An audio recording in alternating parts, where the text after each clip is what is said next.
नमस्कार दोस्तों, dynamic art classes में आप सभी का स्वागत है। TGT, PGT, net, GRF, KVS, LT, DSSB अगर आप किसी भी महत्वपूर्ण परीक्षा की तैयारी कला विषय से कर रहे हैं तो यह चैनल आपके लिए बहुत ही महत्वपूर्ण है, क्योंकि इस पर कला विषय की पूर्ण रूप से तैयारी की जाती है। तो यह चैनल अगर आपने सब्सक्राइब नहीं किया है तो कर लें, जिससे आने वाले नोटिफिकेशन आपको प्राप्त हो जाया करें। जैसा कि आप लोग जानते हैं, इस समय इस चैनल पर 5000 इम्पॉर्टेंट कला विषय के प्रश्नों की टेस्ट श्रृंखला चल रही है, जिसमें एक मॉडल पेपर आप लोगों ने अच्छी तरीके से हल किया, बहुत अच्छा आप लोगों ने रिव्यू दिया, बहुत अच्छी तरीके से प्रश्नों को देखा। और ये महत्वपूर्ण इसलिए है क्योंकि इसमें सभी इम्पॉर्टेंट प्रश्न शामिल किए गए हैं और यह स्वयं से मॉडल पेपर तैयार किए गए हैं। ये आपकी किसी भी परीक्षा के लिए महत्वपूर्ण है।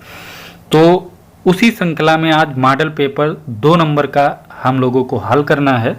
तो अच्छी तरीके से प्रश्नों को देखते हैं और उनको सॉल्व करते हैं, एक भी प्रश्न छूटने ना पाए। अगर उस प्रश्न से कोई प्रश्न बन रहा है तो उसे भी साथ में पढ़ना है, और यही एक अच्छा पढ़ने का तरीका होता है। प्रश्न देखकर सिर्फ आंसर बता देना ही वो सॉल्व करना नहीं होता है। मेन रूप से आप उससे बनने वाले अगर कोई अन्य क्वेश्चन है तो उसे आपको बनाना होगा, तभी आप परीक्षा एग्जाम हॉल में आप प्रश्न अच्छी तरीके से कर पाएंगे। जैसा कि आप लोग जानते हैं, इस समय कंपटीशन की भयंकर भरमार है और उसमें आप लोग समझते हैं कि हर परीक्षा में एक ही जैसा प्रश्न आएगा, तो ऐसा नहीं है। उसी प्रश्न को थोड़ा घुमा फिरा के पूछा जाता है, तो उस प्रश्न से जो प्रश्न और भी बनने वाले होते हैं उन पर विशेष ध्यान दिया करें, और यही अच्छी रूप से आपकी तैयारी होगी। तो देर ना करते हुए ये बातें होती रहेंगी और हम चलते हैं अपने पहले प्रश्न की तरफ। तो पहला प्रश्न आपके सामने है। अच्छी तरीके से प्रश्न को पढ़ना है, फिर ऑप्शन को अच्छी तरीके से पढ़ना है, फिर उसका जवाब देना है, जिससे कभी भी प्रश्न आपका गलत नहीं हो सकता है। तो पहला प्रश्न है, कौन सी फिल्म 8 अवार्ड पाकर चौथी अधिकतम ऑस्कर जीतने वाली फिल्म बनी? तो कौन सी फिल्म है जो 8 अवार्ड पाकर चौथी अधिकतम ऑस्कर जीतने वाली फिल्म बनी?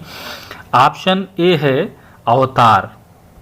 ऑप्शन ए क्या है? अवतार। बी है स्लमडॉग मिलियनेयर, और अगला है एपोकालिप्सी नाउ, और डी ऑप्शन है टाइटैनिक।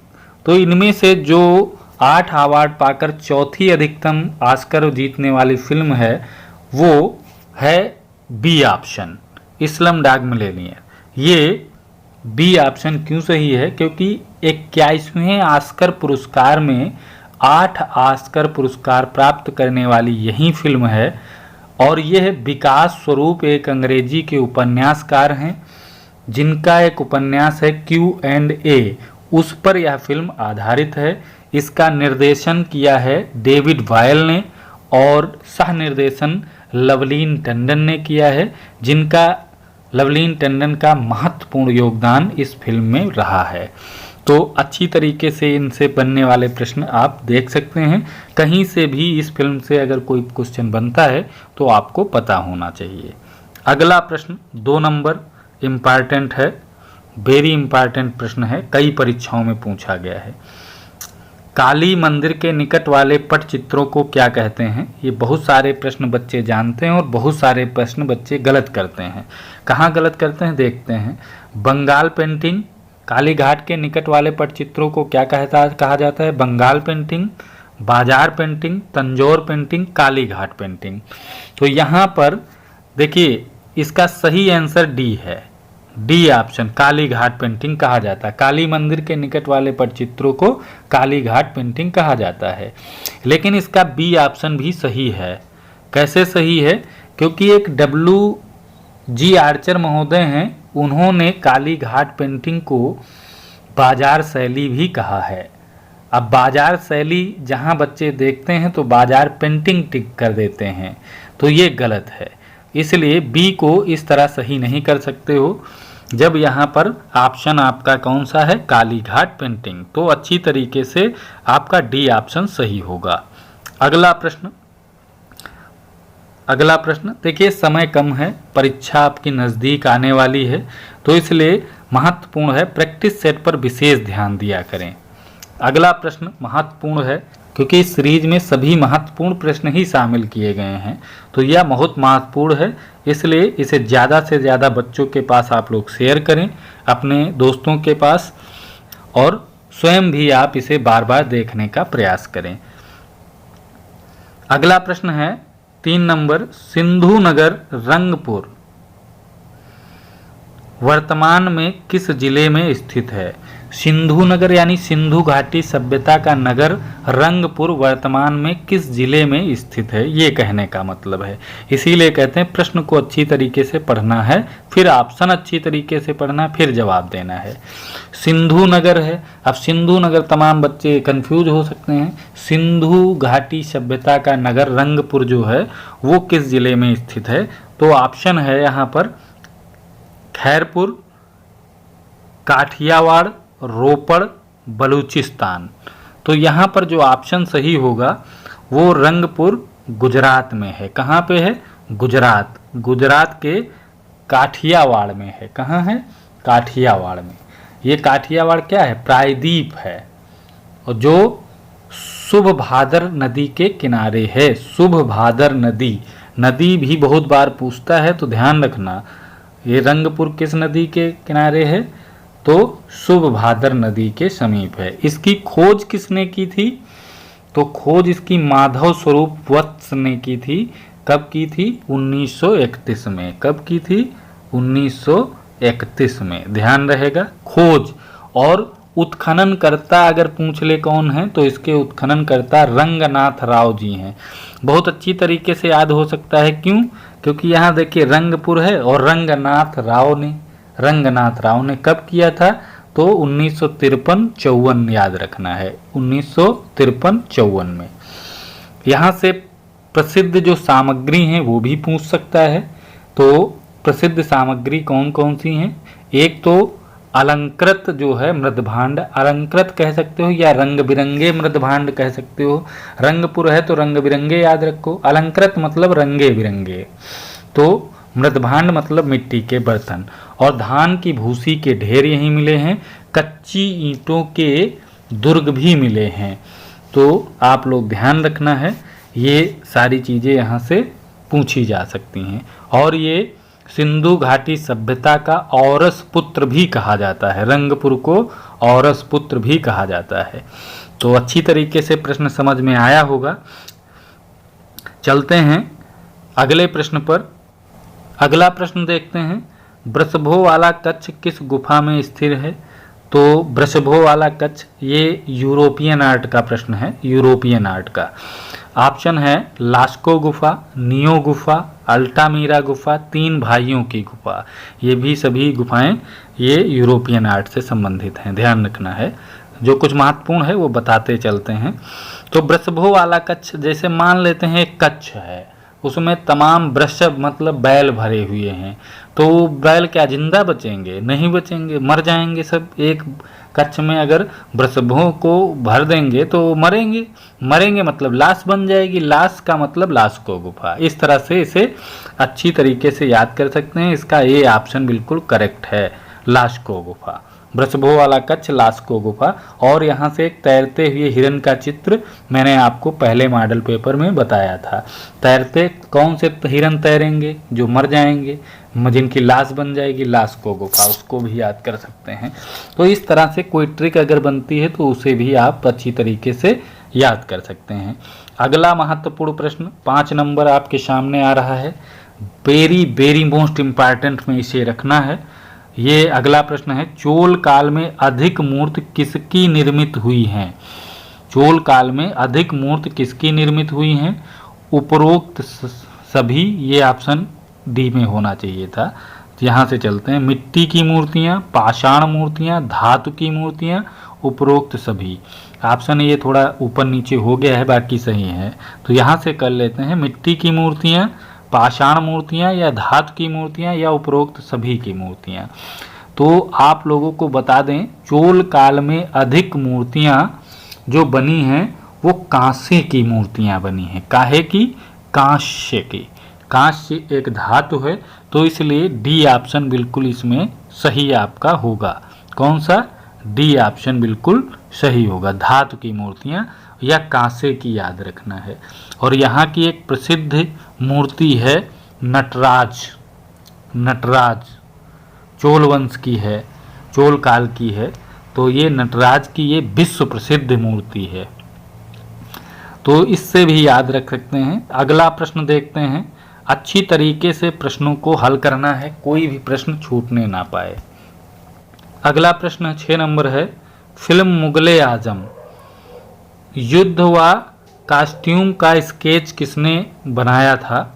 यानी फिल्म मुगले आजम जो है उसके युद्ध और कॉस्ट्यूम का स्केच किसने तैयार किया था?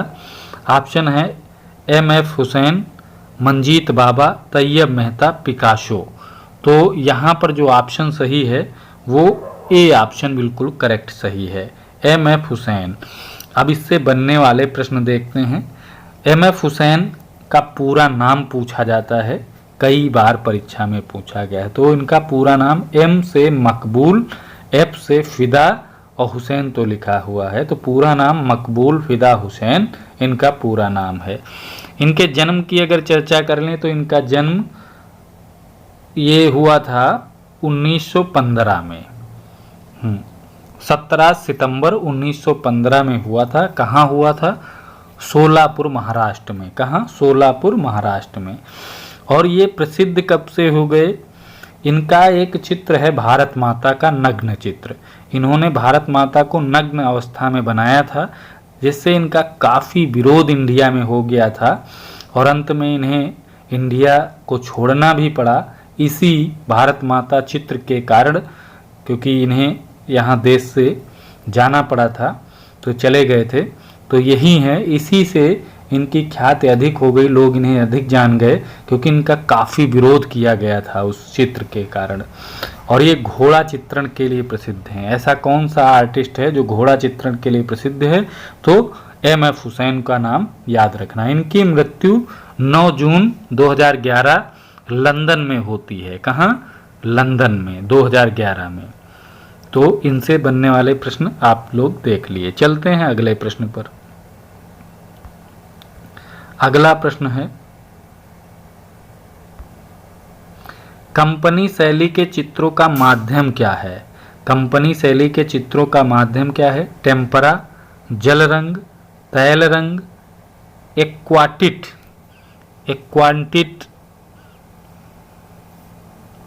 तो यहाँ पर जो ऑप्शन आपका सही है वो होगा कंपनी। पनी मतलब पानी, पानी मतलब जल, ध्यान रखना है। पनी मतलब पानी, पानी मतलब जल, जल रंग से संबंधित ये है। माध्यम कौन सा है कंपनी शैली का? जल रंग, बिल्कुल याद रखना, अधिकतर जल रंग। और इससे बनने वाले प्रश्न, कंपनी शैली को संरक्षण किसका प्राप्त था? तो ध्यान रखना, ये प्रश्न बार बार पूछा जाता है परीक्षा में। तो अंग्रेज अधिकारियों का। किसका बताएंगे? अंग्रेज अधिकारियों का, क्योंकि ये ईस्ट इंडिया कंपनी के समय की घटना है। तो ध्यान रखना, अंग्रेज अधिकारियों का इस पर अधिकार था। अंग्रेज अधिकारी यहाँ से इस पेंटिंग को खरीदते थे और इंग्लैंड में जाकर बेचते थे, तो इसे बाजारू शैली के नाम से भी जाना जाता है। और इसके प्रसिद्ध आर्टिस्ट के रूप में अगर ध्यान रखना है तो सेवक राम नाम याद रखना है और एक नाम ईश्वरी प्रसाद याद रखना है। ये दो नाम याद रखना है जो काफ़ी महत्वपूर्ण हैं। सेवक राम कंपनी शैली से या पटना शैली, कंपनी शैली को पटना शैली भी कहा जाता है, ये ध्यान रखना है। और सेवक राम से वो लॉर्ड मिंटो एक थे नहीं, वो चित्र खरीदा करते थे इनसे, तो गवर्नर जनरल थे, तो ये महत्वपूर्ण है, क्वेश्चन पूछा जाता है। ईश्वरी प्रसाद कंपनी शैली के आखिरी चित्रकार हैं, इसलिए इनको याद रखना है। मनोहर चित्रकार को पटना शैली या कंपनी शैली का पूर्वज कहा जाता है, ये महत्वपूर्ण है। अगला महत्वपूर्ण एक तथ्य है, एक ऐसी शैली है जिसमें सिर्फ जनमानस लोगों को चित्रित किया गया है। बड़े बड़े लोगों, राजा महाराजाओं को छोड़ करके सिर्फ जनमानस को चित्रित किया गया है, इसलिए इसे जनमानस की शैली भी कहते हैं। कंपनी ही शैली एक ऐसी है जिसमें सिर्फ नीचे तबके लोगों को चित्रित किया गया है। तो इस तरह से इस प्रश्न को अच्छी तरीके से समझे। अगला प्रश्न चलते हैं। अगला प्रश्न है 8 नंबर, विमान सुंदरम का निधन कब हुआ था? तो 18 अप्रैल 2021 ईस्वी को, 29 मार्च 2023 को, 20 जनवरी 2022 को, 19 जून 2022 को। तो ये आप लोगों को ध्यान रखना है, ये ऑप्शन बी बिल्कुल सही है। कौन सा? B option. 29 मार्च 2023 को इनका मृत्यु दिवस होता है नई दिल्ली में। कहाँ? नई दिल्ली में। जन्म इनका कब होता है? तो 28 मई को होता है 1943 में। कहाँ होता है? शिमला में। कहाँ होता है? शिमला में, 1943। इनकी पत्नी का नाम है गीता कपूर, जो एक प्रसिद्ध इतिहासकार हैं और प्रसिद्ध आलोचक भी हैं। कौन? गीता कपूर। गीता कपूर किसकी पत्नी है? विमान सुंदरम की। अगला प्रश्न देखते हैं। 9 नंबर प्रश्न आपके सामने है। काली आकृति वाली शैली के चित्र किस युग में बने? मोस्ट इम्पॉर्टेंट प्रश्न है, नया प्रश्न आपको बिल्कुल मिला है। काली आकृति वाली शैली के चित्र किस युग में बने हैं? रोमन में, बाइजेंटाइन में, मिस्र में, यूनान में। तो इसका ऑप्शन जो सही है वो डी ऑप्शन बिल्कुल राइट है, यूनान में। यूनान। कैसे? ब्लैक फिगर पॉटरी कहाँ की? यूनान की प्रसिद्ध है। ग्रीक मिट्टी के बर्तन बनाने की एक शैली ग्रीस में प्रसिद्ध थी। ग्रीस क्या है? यूनान का एक गणराज्य है, इसलिए याद रखना है ब्लैक फिगर पॉटरी प्राचीन ग्रीस में मिट्टी के बर्तन बनाने की एक शैली है। और ग्रीस क्या है? यूनान का एक गणराज्य है, इसलिए काली आकृति वाली शैली कहाँ से संबंधित है? यूनान से संबंधित है। बहुत अच्छी तरीके से प्रश्न को हल करना है। अगला प्रश्न है 10 नंबर। वर्ली चित्रकला महाराष्ट्र में प्रचलित है, इसका किस जनजाति से संबंध है? वर्ली चित्रकला गोंड से, नागा से, कोल से, भूरिया से। तो यहाँ पर ऑप्शन जो बता दें, यहाँ पर जो बोर्ड ने माना है वो गोंड को माना है। गोंड जनजाति को माना है। वैसे वर्ली जो चित्रकला है ये वर्ली नाम की एक जनजाति है जिसके द्वारा प्रयोग में ये आई थी। वर्ली ही जनजाति है, लेकिन यहाँ पर ऑप्शन वर्ली तो दिया नहीं गया है, तो बोर्ड ने जो माना है वो गोंड है, तो गोंड को आप सही कर सकते हो। ये अब गोंड जनजाति से संबंधित मानी जाती है। वैसे ये लोक चित्रकला महाराष्ट्र की है और ये वर्ली जनजाति के द्वारा प्रयोग में लाई गई थी। तो अगर वर्ली होगा ऑप्शन में तो लगाएंगे, नहीं होगा तो गोंड को प्राथमिकता दे देंगे। अगला प्रश्न बहुत महत्वपूर्ण प्रश्न है। एलोरा की किस गुफा को रामेश्वर कहा जाता है? ये बहुत महत्वपूर्ण है। एलोरा की किस गुफा को रामेश्वर कहा जाता है? 26वीं गुफा को, 16वीं गुफा को, 15वीं गुफा को, 21वीं गुफा को। तो हम आपको यहाँ बता देते हैं, ऑप्शन आपका जो सही है वो डी ऑप्शन सही है। 21वीं गुफा को रामेश्वर कहा जाता है। लेकिन यहाँ से बहुत प्रश्न बनते हैं। यहाँ से प्रश्न कैसे बनते हैं देखते हैं। देखिए 10 नंबर की गुफा आप लोग जानते हैं यहाँ है, तो 10 नंबर किसकी गुफा है? इसे विश्वकर्मा गुफा कहा जाता है। फिर एक गुफा आती है 10 के बाद 11, इसे 2 ताल कहा जाता है। एक एक मिलाकर कितना होता है? 2, तो 2 ताल याद रखना है। फिर एक आता है 12 नंबर, इसे 3 ताल कहा जाता है। 1 और 2 मिलाकर 3 बन जाएगा तो 3 ताल कहा जाता है। तो 10 को विश्वकर्मा, 11 को 2 ताल, 12 को 3 ताल। अब बात करते हैं 14 नंबर की। 14 नंबर जो गुफा है इसे रावण की खाई कहा जाता है। रावण की खाई किस गुफा को कहा जाता है? 14। 15 नंबर ये बहुत महत्वपूर्ण है, ये कौन सा है? दशावतार मंदिर के लिए जाना जाता है 15 नंबर। 16 नंबर इससे इम्पॉर्टेंट है, ये तो बिल्कुल इसकी जान है एलोरा गुफा की, कैलाश मंदिर। 16 नंबर कैलाश मंदिर बिल्कुल याद रहेगा। तो 14 रावण की खाई, 15 दशावतार मंदिर, 16 कैलाश मंदिर। अब बात करते हैं 21 को आप लोग जान ही गए हो क्या? रामेश्वर मंदिर कहते हैं। 22 को क्या कहते हैं? 22 को नीलकंठ मंदिर कहा जाता है, नीलकंठ मंदिर। 25 को जनवासा मंदिर कहा जाता है, 25 नंबर गुफा को जनवासा मंदिर कहा जाता है। अगला है 30 नंबर, 30 नंबर को छोटा कैलाश मंदिर कहते हैं। क्या कहते हैं? छोटा कैलाश मंदिर। और 31-32 को इंद्र सभा कहा जाता है। तो ये महत्वपूर्ण है, अगर ना याद हो तो आप कहीं लिख लेना और याद कर लेना।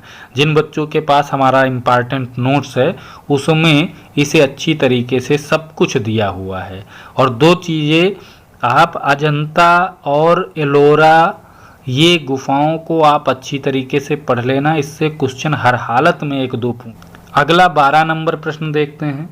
रामायण रागमाला अभिज्ञान शाकुंतलम किसकी चित्र श्रृंखला है? शारदा उकील, जार्ज कीट, राम गोपाल विजयवर्गीय, अवनींद्रनाथ टैगोर। तो यहाँ पर ऑप्शन जो सही है वो सी ऑप्शन सही है, राम गोपाल विजयवर्गीय। रामायण और रागमाला अभिज्ञान शाकुंतलम किसकी चित्र श्रृंखला है? राम गोपाल विजयवर्गीय। इनकी 2 चित्र श्रृंखलाएं और याद रखना है साथ में। राग रागनियों का भी इन्होंने चित्रण किया है, उमर खय्याम ये भी इन्होंने चित्रित किया है। तो ध्यान रखना है। राम गोपाल विजयवर्गीय का जन्म 1905 ईस्वी में होता है। कब? 1905 ईस्वी में। कहाँ होता है? राजस्थान के बालेर में। मृत्यु इनकी 2003 में होती है, 2003 में, ये ध्यान रखना है। 1984 में इन्हें पद्मश्री पुरस्कार मिला है। व्यक्ति चित्रण के लिए प्रसिद्ध हैं राम गोपाल विजयवर्गीय। इनके गुरु कौन थे? ये भी प्रश्न पूछा गया है। शैलेंद्र नाथ डे। कौन? शैलेंद्र नाथ डे के ये चेले हैं, शिष्य हैं। अगला प्रश्न देखते हैं। अगला प्रश्न प्यारे दोस्तों 13 नंबर आपके सामने है। किस सभ्यता में सर्वप्रथम मिट्टी के बर्तनों के उदाहरण के साक्ष्य प्राप्त हुए? तो किस सभ्यता में सर्वप्रथम मिट्टी के बर्तन के उदाहरण प्राप्त हुए? झूकर एवं झाकर, ओ मेसोपोटामिया, कुएटा। तो इसका ऑप्शन जो सही है ये कुएटा सही है। कुएटा कहाँ है? भारत के बलूचिस्तान में कुएटा सभ्यता है। तो भारत में मिट्टी के बर्तनों की शुरुआत कुएटा सभ्यता से ही मानी जाती है, यानी इससे पहले वाले समय में मिट्टी के बर्तन नहीं चलते थे।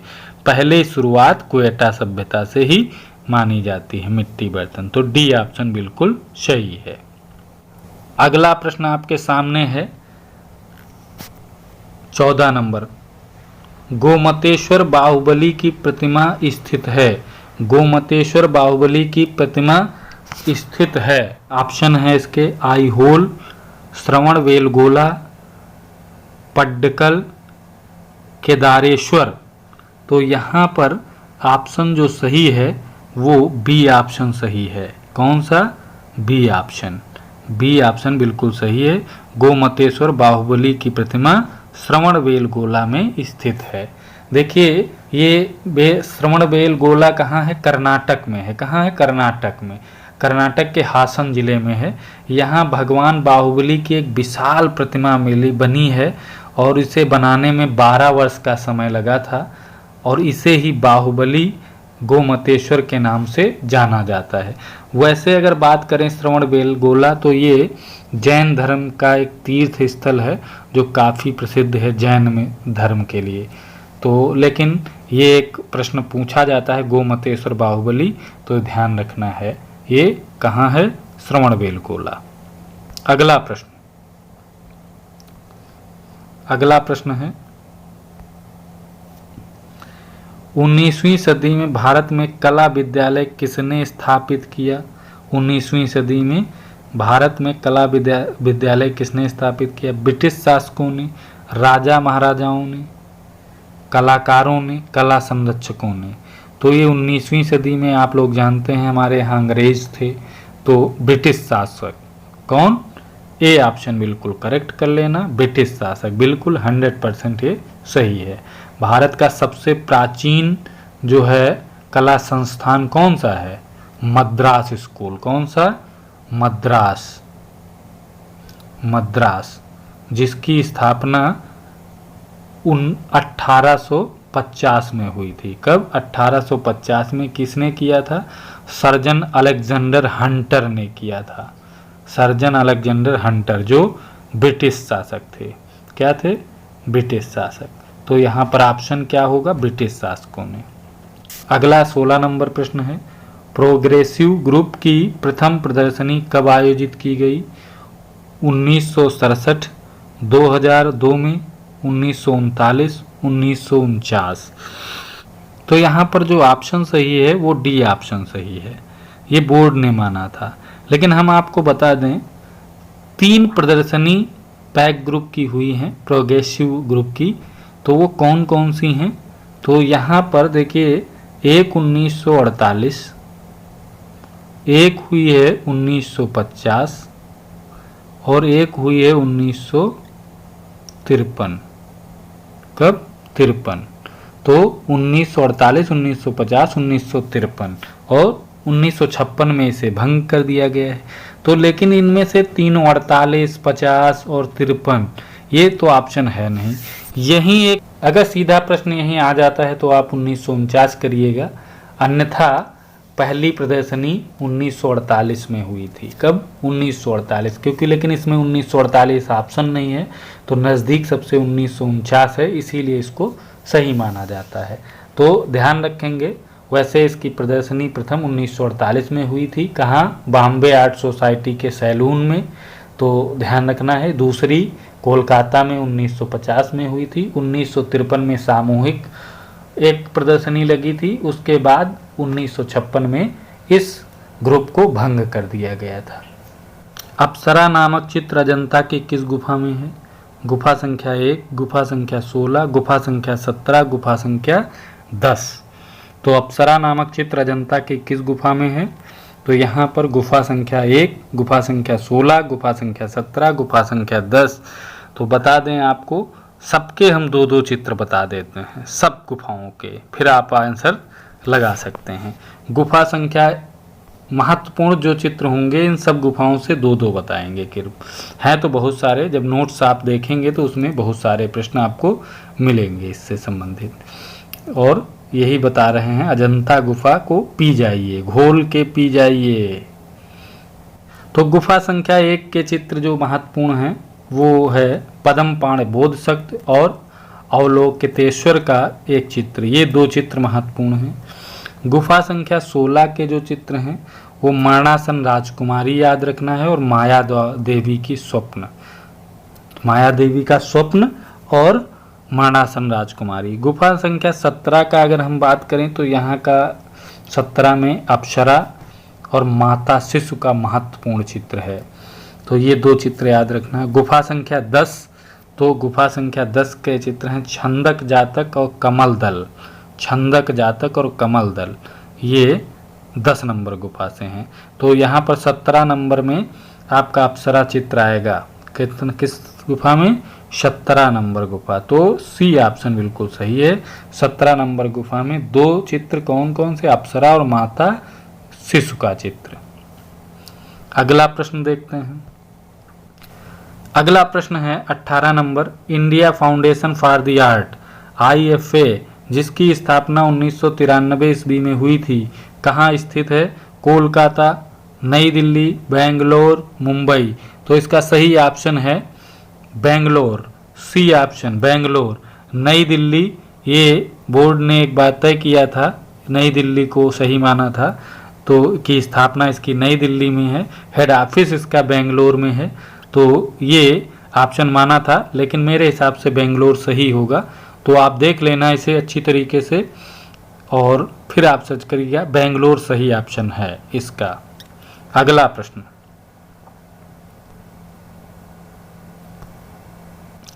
अगला 19 नंबर प्रश्न है, मथुरा संग्रहालय में प्रदर्शित प्रतिमा परखम यक्ष 2.59 मीटर किस काल से संबंधित है? तो मथुरा संग्रहालय में प्रदर्शित प्रतिमा परखम यक्ष किस काल से संबंधित है? तो मौर्य काल, गुप्त काल, शुंग काल, कुषाण काल। तो यहाँ पर ऑप्शन जो सही है वो मौर्य काल सही होगा। क्यों सही होगा? क्योंकि मथुरा संग्रहालय में जो ये प्रतिमा रखी है ये इसमें एक ब्रह्मी लिपि का शिलालेख भी साथ में प्राप्त होता है, जिससे ये अनुमान लगाया गया ये मौर्य काल से संबंधित है। ब्रह्मी लिपि पर कुल जो लिखा है वो मौर्य काल से संबंधित है। और ये जो प्रतिमा है ये मणिभद्र यक्ष की प्रतिमा है, मणिभद्र यक्ष की प्रतिमा है, जिसे परखम यक्ष भी कहा जाता है। ध्यान रहेगा, मौर्य वंश मौर्य काल की ये प्रतिमा है। अगला प्रश्न 20 नंबर, अग्निपथ किसकी रचना है? अग्निपथ किसकी रचना है? जयशंकर प्रसाद, हरिवंश राय बच्चन, महादेवी वर्मा, रामधारी सिंह दिनकर। ये भी प्रश्न साहित्य कला का है, साहित्य से संबंधित है।